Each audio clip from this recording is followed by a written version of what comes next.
Ok, bienvenue à notre séance de mercredi. Notre séance, 4 parties.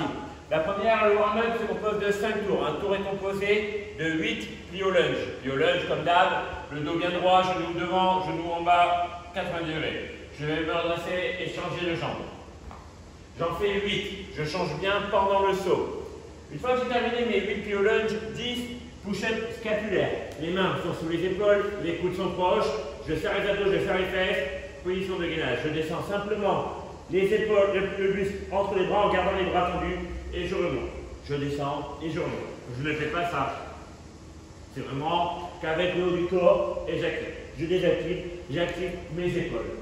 Et ensuite, 15 back extension. Bien gainé, bien droit. 1, 2, 3. Je souffle bien. Je serre les fesses, je serre les abdos, lent et contrôlé. 8 plis au lunge. 10 scapulaire push-up pour me garder bien les bras tendus. Et 15 back extension. Ensuite, notre force, ce sont des fentes arrière. Des back lunge. Un départ toutes les 3 minutes avec 4 passages. C'est plus ou moins tranquille. Soit en birug, c'est-à-dire avec votre sac, votre D-ball ou votre tactical bag que vous tenez bien assis, bien droit et pas trop vers le bas. Vous gardez une poitrine, un buste bien fier. Ou en goblet squat. En goblet, le kettlebell à l'envers ou la dumbbell. Ici. Vous pouvez prendre une barre aussi d'haltéro, la mettre en position de front rack ou de back rack comme vous voulez. Donc 12 répétitions au total, donc 6 à droite, 6 à gauche. Mais vous alternez les jambes à chaque fois. Buste bien droit, je vais chercher bien loin derrière. J'explose sur la remontée. Je descends bien vers l'arrière. J'explose sur la remontée et je pousse. Pousse. Soufflez bien, poussez fort. 12 règles, donc 6 à droite, 6 à gauche. Départ tous les 3 minutes. La charge, je n'ai pas donné de charge là.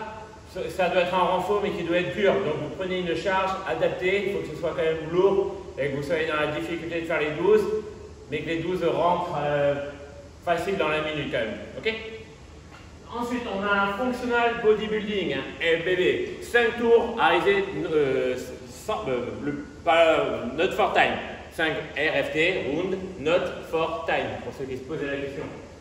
5 push-ups, des pompes, des belles pompes, avec un tempo. Donc pour les pompes, 3 secondes à la descente. 1, 2, 3. 1, 2, 3. 1, 2, 3. 1, 1, 2, 3. 3 secondes à la descente, 3 secondes en bas, 3 secondes pour monter, une seule seconde en haut et on repart. Si vous avez besoin de vous mettre sur les genoux, vous mettez sur les genoux.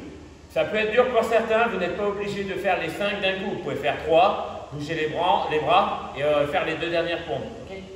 Ensuite, on a 5 tirages à bûcheron à droite, 5 tirages à bûcheron à gauche. Si vous avez un sac, vous essayez de faire le prendre par la poignée qui est vraiment au milieu. Si vous avez qu'une kettlebell ou une dumbbell, vous êtes vraiment appuyé, le dos bien droit, comme un bûcheron, quelqu'un qui va venir allumer sa tondeuse. Vous allez venir remonter en un temps, attendre une seconde et descendre en 3 secondes. 1, 2, 3. 1, 2, 3. Si vous avez votre sac, c'est pareil. Si c'est trop lourd avec une seule poignée, vous prenez votre sac avec les 2 mains et là. C'est pareil pour avec une grosse D-ball. 1, 2, 3. 1, 2, 3. Tout ce que je veux, c'est un buste bien fier, un dos bien droit, les omoplates bien resserrés. Et on termine donc 5 à droite, 5 à gauche. 3 secondes bien à la descente. Ensuite, on a du sitting press, de la presse assise, bien droit, bien gainé. 1, 2, 1, 2, 1, 2, 1, 2. Si vous avez un sac, c'est pareil, mais c'est avec les 2.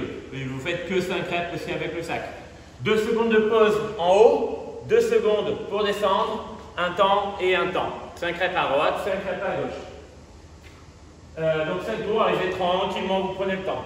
Le WOD du jour est un AMRAP de 14 minutes. Le plus de tours que possible en 14 minutes. Je suis sûr que je pourrais présenter les jeux à la télé. Donc 10 burpees au base de kettlebell. Vous avez votre kettle posé au sol, poitrine au sol, je me redresse et je viens. Quand je dis kettle, ça peut être du coup très bien le sac ou votre dumbbell ou une barre. Donc 10 burpees par-dessus la kettle. 1, 2, 3, 4. Poitrine bien au sol et interdiction de faire ça. Au lieu de faire ça, on essaye vraiment autant que possible de sauter par-dessus. 10. On enchaîne par 15 kettlebell swing. Le kettlebell lance du kettlebell au-dessus des rotules. Derrière les fesses, j'engage les hanches. Derrière les fesses, j'engage les hanches et je l'amène derrière les oreilles. J'engage bien les abdos et là. Je ne plonge pas ici comme une tortue ninja, je reste bien gainé. 15 kettlebell swing avec votre sac, avec votre dumbbell ou avec votre kettlebell. Ok? Et on termine par 8 chest to bar. Les tractions au niveau des pecs, au niveau des barres. Si vous n'avez pas de barre, vous me faites des kettlebell snatch ou des dumbbell snatch ou des snatch avec votre sac. Des hands là et là. J'engage bien les hanches. Je tire le coude, je viens donner un coup de poing. Vous essayez d'alterner les bras, 4 à droite, 4 à gauche. Si c'est avec un sac, avec les deux poignets. Si vous avez une D-ball, vous faites 5 D-ball over the shoulder, ça donne allez, 3. 3, ça sera déjà pas mal. Ok? 14 minutes, 10 burpees, 15 kettlebell swing, 8 chest to bar, ou kettlebell snatch, ou 3 D-balls over the shoulders. Et puis voilà. Force et honneur à vous, et ciao!